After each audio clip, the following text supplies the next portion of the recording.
शांति। पाप और पुण्य की परिभाषा। हम ब्राह्मण सोचते हैं सिर्फ बाहरी कर्मों पर हम अटेंशन दें तो हमारा पुण्य कर्म जमा हो जाएगा, पर हम बाबा के भाव को समझें। बाबा भी जो है एक कोड लैंग्वेज में बोलते हैं, जैसे कि जितनी बड़ी एग्ज़ाम होती है उतनी बहुत ही थोड़े शब्दों में वो एग्ज़ाम होती है, प्लस उसका रहस्य बहुत भरा हुआ होता है। इसी तरह से बाबा जब कहते हैं पाप और पुण्य, अर्थात यहाँ पे बहुत ही ज़्यादा सिंपल उसका मीनिंग है। बाबा बहुत ही सहज लैंग्वेज में हमें बताना चाहते हैं। इसके लिए कोई बहुत बड़ी डेफिनेशन की ज़रूरत नहीं है, ये काम हमारा पुण्य में जाएगा, ये काम हमारा पाप में जाएगा।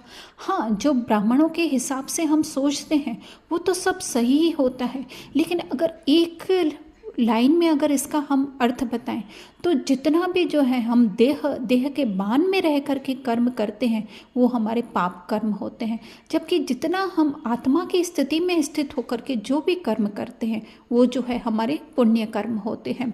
और इसमें भी एक जो है वो थिन लाइन ये है कि हम रोल कॉन्शियस होकर के कितना कर रहे हैं। कोई सोचते हैं कि हम तो सेवा के बारे में सोच रहे हैं, ये तो पुण्य कर्म है, लेकिन फिर भी वो एक फिजिकल आइडेंटिटी है ना, कुछ भी है वो साकारी दुनिया से उसका मतलब है ना, तो वो पुण्य में जाएगा। लेकिन जो हाईएस्ट पुण्य जो अगर हमको करने हैं, जो कि बाबा कहते हैं कि लिफ्ट का काम अभी हमें करना है, कि चलने का और दौड़ने का समय गया, अभी तो जो है वो उड़ने का समय है।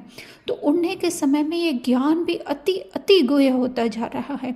तो जितना जितना हम अपनी आत्मिक स्थिति में रहेंगे और आत्मा के गुणों के हिसाब से जो भी हम कर्म करेंगे तो वो जो है हमारा पुण्य का खाता जमा होगा।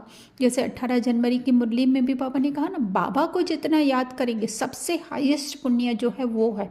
तो बाबा को याद करना कब पॉसिबल होगा? जब हम खुद को आत्मा समझेंगे, और खुद को जब हम आत्मा समझ रहे हैं तो हमारे कर्म भी ऑटोमेटिकली, वाणी या कर्म भी कैसे होंगे हमारे, जो वो आत्मा के हिसाब से होंगे। तो कहीं पर भी जा कर के हमारा अटेंशन कहाँ जाना चाहिए? अपनी आत्मिक स्थिति के ऊपर जाना चाहिए। अच्छा, ओम शांति।